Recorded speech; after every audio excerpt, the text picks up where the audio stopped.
Bienvenidos amigos a esta reflexión del día de hoy. Saludo fraterno y cordial a todos los que nos ven. Hoy vamos a reflexionar sobre un evento muy importante para la humanidad y es cómo la Virgen María queda encinta, cómo Dios nos da ese bonito regalo que es el Mesías. ¿Cómo sucedió esta historia? ¿Qué fue lo que pasó?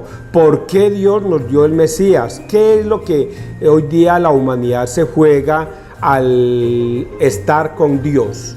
Hoy vamos a reflexionar sobre esto. Ojalá los hermanos separados le pongan mucha atención a lo que yo voy a leer en el día de hoy y lo traten de entender. Pero es que yo tengo dos problemas graves y terribles que están escritos en la Biblia.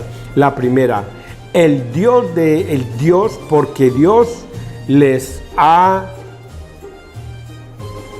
No, el Dios de este mundo, es el Satanás, les ha cegado el entendimiento para que no vean el reflejo de la verdad, para que no crean y así no se salven. Eso es una cosa terrible.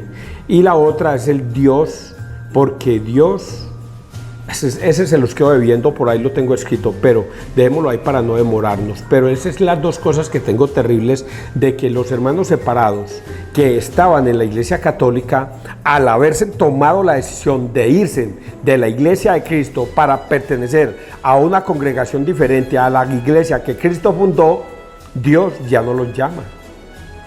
Ya están perdidos. Esa es una confusión que yo tengo grande, porque Dios sí los llama, pero ¿cómo hace para llamarlos si Satanás los tiene atados a creer lo que no está escrito en la Biblia, a entender la Biblia como les da la gana y a no entenderla como se le fue revelada a sus padres, a sus abuelos, a sus tatarabuelos, etc.? Ellos entienden la Biblia de una manera totalmente diferente y así no van a ser salvos. Así no van a ser salvos. Vamos a tratar de explicar lo que está escrito acá, que es bíblico, es palabra de Dios y ojalá los hermanos separados lo entiendan. Vamos entonces a persignarnos en el nombre del Padre, del Hijo y del Espíritu Santo. Amén. Vamos con la primera lectura de Isaías 7, del 10 al 14. Mirad, la Virgen está encinta. En aquellos días el Señor habló a Acaz. Pide una señal al Señor, tu Dios, en lo hondo del abismo o en lo alto del cielo. Respondió Acaz. No la pido, no quiero tentar al Señor. Entonces dijo Dios, escucha, casa de David, no os basta cansar a los hombres, que cansáis incluso a mi Dios. Pues el Señor por su cuenta os dará una señal.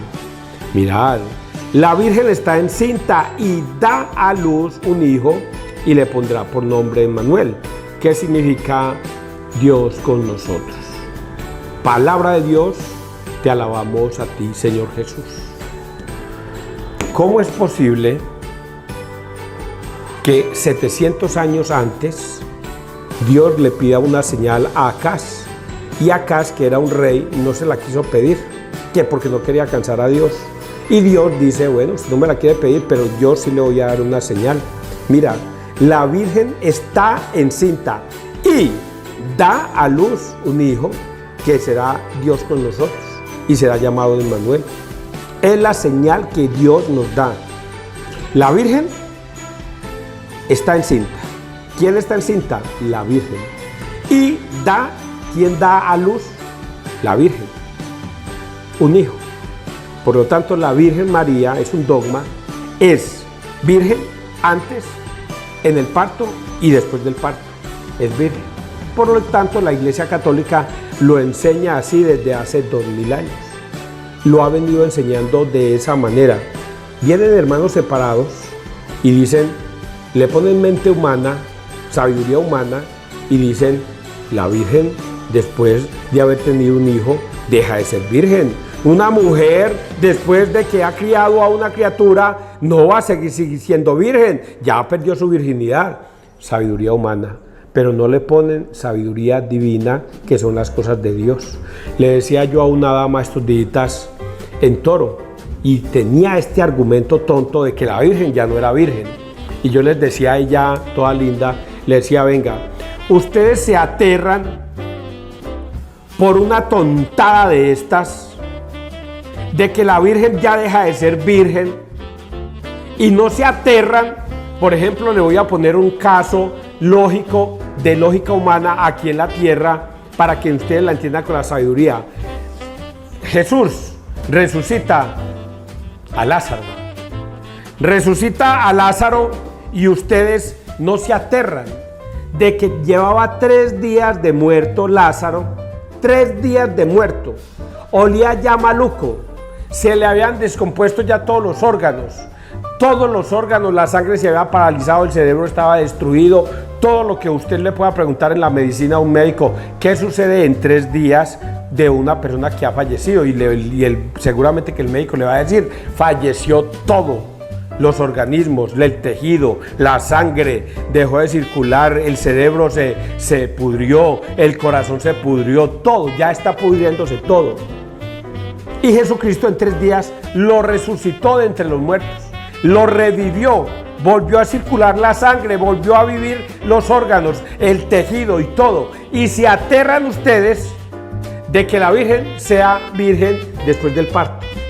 Que lo único que era una membranita, un himen, que tenía que haberse destruido ese himen, y entonces de eso se aterran, de que eso sí pasó, pero no se aterran de que Jesús en 3 días, después de muerta una persona, la resucita y la revive, y eso no les parece terrible.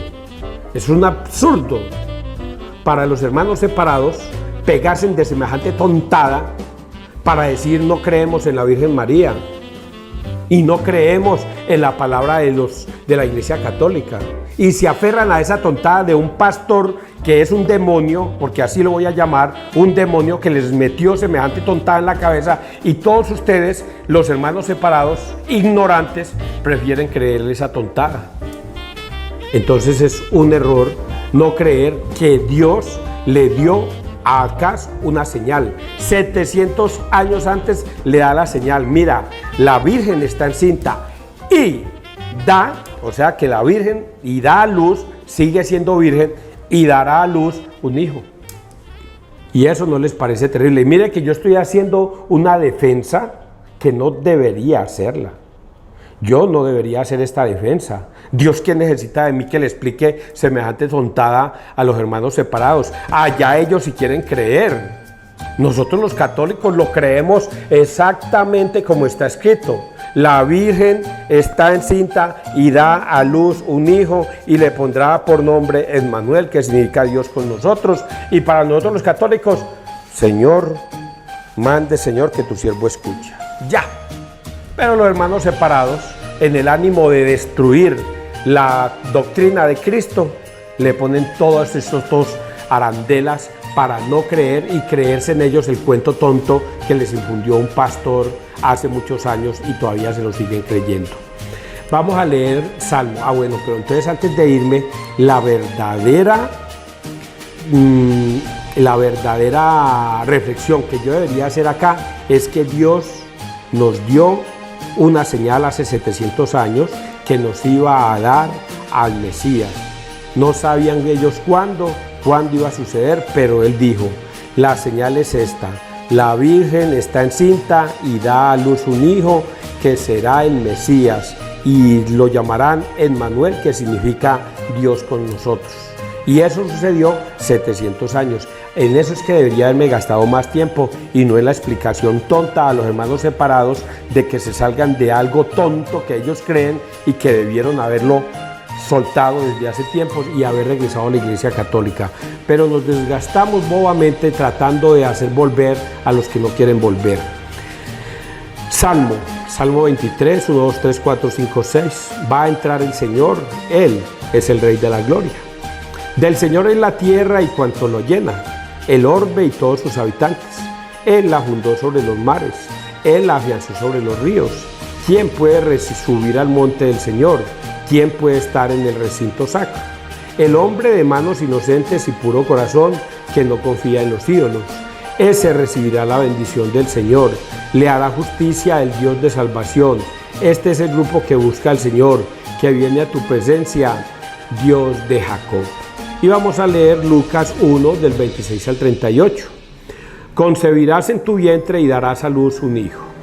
En aquel tiempo el ángel Gabriel fue enviado por Dios a una ciudad de Galilea, llamada Nazaret, a una virgen desposada con un hombre llamado José, de la estirpe de David. La Virgen se llamaba María. El ángel, entrando en su presencia, dijo: alégrate, llena de gracia, el Señor está contigo. Ella se turbó ante estas palabras y se preguntaba qué saludo era aquel. El ángel le dijo: no temas, María, porque has encontrado gracia ante Dios. Concebirás en tu vientre y darás luz un hijo y le pondrás por nombre Jesús. Será grande, se llamará Hijo del Altísimo. El Señor Dios le dará el trono de David, su padre. Reinará sobre la casa de Jacob para siempre y su reino no tendrá fin.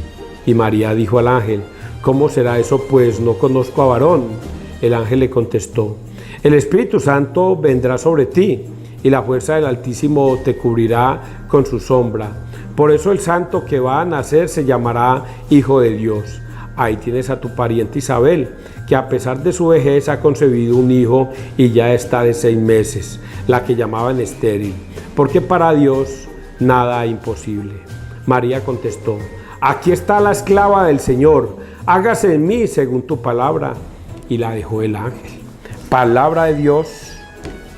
Gloria a ti, Señor Jesús. ¿Quién no conoce la historia de María y el arcángel San Gabriel? Todos conocemos esa historia. Y nosotros los católicos sabemos que el del rosario está contemplado así: Dios te salve María, llena eres de gracia, el Señor es contigo y bendito es el fruto de tu vientre Jesús. ¿Quién no hay? Pero los hermanos separados comienzan a decir: mire que el rosario dice Dios te salve, y ese Dios te salve a ellos les suena que es que Dios va a salvar a María, cuando simplemente acá dice que es un salve, oh gloria, oh María, llena eres de gracia. Es un saludo romano que se acostumbraba en ese tiempo saludar a la reina o saludar al emperador. Salve, oh César. Así se saludaba en aquel tiempo. Salve, oh César. Y así saludan a María. Salve, oh María, llena eres de gracia. El Señor es contigo. Y sencillamente nosotros vemos cómo Dios ha puesto su gracia de 700 años después en una virgen llamada María. Y esa María es virgen. Pero hay una inquietud que le asalta a María después de haber escuchado a este ángel. ¿Cómo puede ser esto posible si yo soy virgen y yo no conozco varón? Y el Señor dice: por obra del Espíritu Santo quedarás encinta. Y María no cuestiona más, ya no dice nada más, sino que dice: aquí está la esclava del Señor, hágase en mí según tu palabra. Y el ángel la dejó, porque es diferente a lo que sucedió ayer en el Evangelio. Zacarías puso en duda al ángel San Gabriel, lo puso en duda cuando le dijo que Isabel iba a dar a luz un hijo. Él le dijo: pero ¿cómo puede ser esto posible si ya somos de avanzada edad, ya estamos muy viejitos? ¿Cómo puede ser esto posible? Y el ángel Gabriel le chocó lo que él dijo y le dijo: Zacarías, por haber puesto en duda lo que yo te he dicho, quedarás sordo y mudo. Y quedó sordo y mudo por haber puesto en duda. María no hace eso. María no pone en duda al pronunciamiento del ángel. Simplemente dice: pero ¿cómo puedo estar en embarazo si soy estéril? Y es una niña de 14 años o algo así. Y el ángel le explica cómo el Espíritu Santo vendrá sobre ti y te embarazará. Ya María no cuestiona más. Es la palabra de Dios, Dios lo ha dicho, esto se hará según la voluntad de Dios. Por lo tanto, yo simplemente soy la esclava del Señor, que se haga en mí según tu palabra, y así sucederá. No cuestiona. Esa es una gran enseñanza para los hermanos separados que viven cuestionando el embarazo de María, que viven cuestionando todo esto. Y por ese pecado serán castigados. Yo se los aseguro, muchachos, sin temor a equivocarme, que todos los hermanos separados que dudan de la virginidad de María, de los dogmas, de los 4 dogmas de María, serán castigados. Ni un solo protestante se salvará sin ser castigado por haber dudado de los dogmas de la Santísima Virgen María. Si Dios dijo 700 años antes, la Virgen está encinta y dará a luz un hijo, la Virgen va a estar encinta y la Virgen va a dar a luz un hijo que será el Mesías. Nosotros los católicos lo entendemos perfectamente y no cuestionamos a Dios, sencillamente obedecemos. Y por eso Dios dice a los hermanos separados, ¿por qué me llaman Señor, Señor y no obedecen lo que yo les mando, lo que está escrito en la Biblia? Si está escrito en la Biblia, nosotros agachamos la cabeza, mande Señor que tu siervo escucha. Que Dios te bendiga, que Dios nos bendiga donde quiera que todos estemos.